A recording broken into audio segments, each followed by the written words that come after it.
नमस्कार, शंखनाद न्यूज चॅनलच्या मराठी बातमीपत्रात आपलं स्वागत आहे। बघूयात आजच्या महत्त्वाच्या घडामोडी। मुख्यमंत्री देवेंद्र फडणवीस यांच्या नेतृत्वाखाली महायुतीने सरकार स्थापन केले।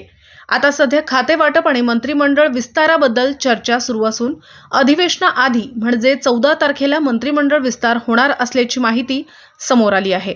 सूत्रांच्या माहितीनुसार भाजप, शिवसेना, राष्ट्रवादी काँग्रेसमध्ये खाते वाटपाचा फॉर्म्युला जवळपास निश्चित झाला आहे।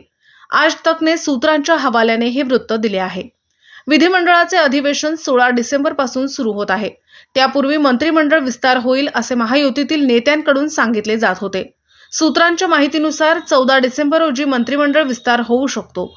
मुख्यमंत्री देवेंद्र फडणवीस यांच्या नेतृत्वाखालील महायुती सरकारच्या मंत्रिमंडळात काही मोठ्या नेत्यांचा समावेश केला जाणार नाही। गेल्या सरकारमध्ये काही कॅबिनेट मंत्र्यांची कामगिरी वाईट राहिली, त्यामुळे सरकारवर विरोधकांना टीका करण्याची संधी मिळाली असे सूत्रांनी सांगितले। मागच्या सरकारमधील काही नेत्यांना मंत्रिमंडळातून बाहेर ठेवण्याबद्दल तिन्ही पक्षाचे एकमत झाले असल्याचे सूत्रांनी सांगितले। महायुती सरकारच्या नव्या मंत्रिमंडळात काही नवी आणि चांगली प्रतिमा असलेल्या आमदारांना संधी दिली जाण्याची शक्यता आहे।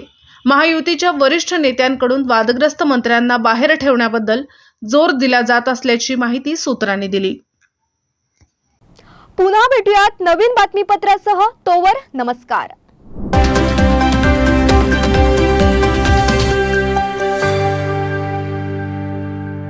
क्या आप भी चाहते हैं जटिल रोगों पर विशेष रूप से आयुर्वेदिक उपचार? तो मिलिए 77 वर्षों से आयुर्वेद सेवा में लगी हुई शिवशंकर आयुर्वेदिक एजेंसी। अनुभवी वैद्य डॉक्टर, सभी प्रसिद्ध कंपनियों की दवाइयाँ और सभी प्रकार की जड़ी बूटियों और रोग प्रतिकारक शक्ति बढ़ाने के लिए कई प्रकार की दवाइयाँ प्राप्त करने का एकमात्र विश्वसनीय स्थान। हमारे यहाँ सभी प्रतिष्ठित कंपनियों की दवाइयाँ उपलब्ध है। समय सुबह 10 बजे से रात 9 बजे तक, तो फिर इंतजार किस बात का। महाजन मार्केट के पास, टेम्पल बाजार रोड, सीताबर्डी, नागपुर। 8605245080 9112079000।